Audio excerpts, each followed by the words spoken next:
പണി വാങ്ങാതെ എങ്ങനെ വീട് പണിയാം. നമ്മുടെ വീടുകളിലേക്ക് വാട്ടർ ഹീറ്റേഴ്സ് മേടിക്കാൻ ശ്രദ്ധിക്കേണ്ട കുറച്ച് കാര്യങ്ങൾ പാർട്ട് 3 വീഡിയോ മിസ്സാവാതിരിക്കാൻ ഇപ്പൊ തന്നെ സേവ് ചെയ്തോളൂ.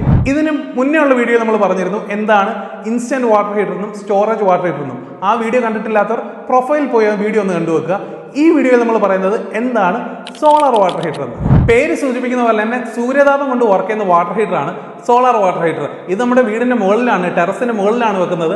അതുകൊണ്ട് തന്നെ ഈ ഒറ്റ സോളാർ വാട്ടർ ഹീറ്ററിൽ നിന്നും നമുക്ക് എൻ്റയർ ബാത്റൂമുകളിലേക്കും കിച്ചണിലേക്കും ചൂടുവെള്ളം എടുക്കാൻ സാധിക്കും. ഇതിന്റെ പ്ലംബിംഗ് സെൻട്രലൈസ്ഡ് പ്ലംബിംഗ് ആണ്.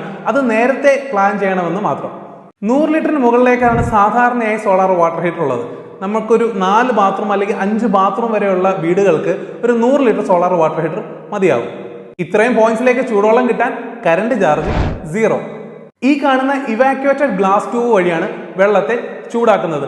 ഒരു കാര്യം നമ്മൾ പ്രത്യേകം ശ്രദ്ധിക്കുക, നമ്മുടെ വീട്ടിൽ പ്രഷർ പമ്പ് യൂസ് ചെയ്യുന്നുണ്ടെങ്കിൽ അല്ലെങ്കിൽ യൂസ് ചെയ്യാൻ ഉദ്ദേശിക്കുന്നുണ്ടെങ്കിൽ പ്രഷർ വിത്ത്സ്റ്റാൻഡ് ചെയ്യുന്ന വാട്ടർ ഹീറ്റേഴ്സ് തന്നെ ചോദിച്ചു വാങ്ങേണ്ടതാണ്.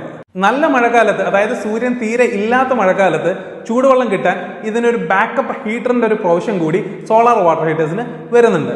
സോളാർ വാട്ടർ ഹീറ്ററിനെ പോലെ സെൻട്രലൈസ്ഡ് പ്ലംബിംഗ് സിസ്റ്റമാണ് ഹീറ്റ് പമ്പ്. അതെന്താണെന്ന് അടുത്തൊരു വീഡിയോയിൽ പറയാം. ഇതുപോലുള്ള ഇൻഫോർമേറ്റീവ് വീഡിയോസിനായി ഈ ചാനൽ ഒന്ന് ഫോളോ ചെയ്തോളൂ. നിങ്ങളുടെ വീട് പണിയുന്ന ആ സുഹൃത്തിന് ഇതൊന്ന് അയച്ചും കൊടുത്തോളൂ.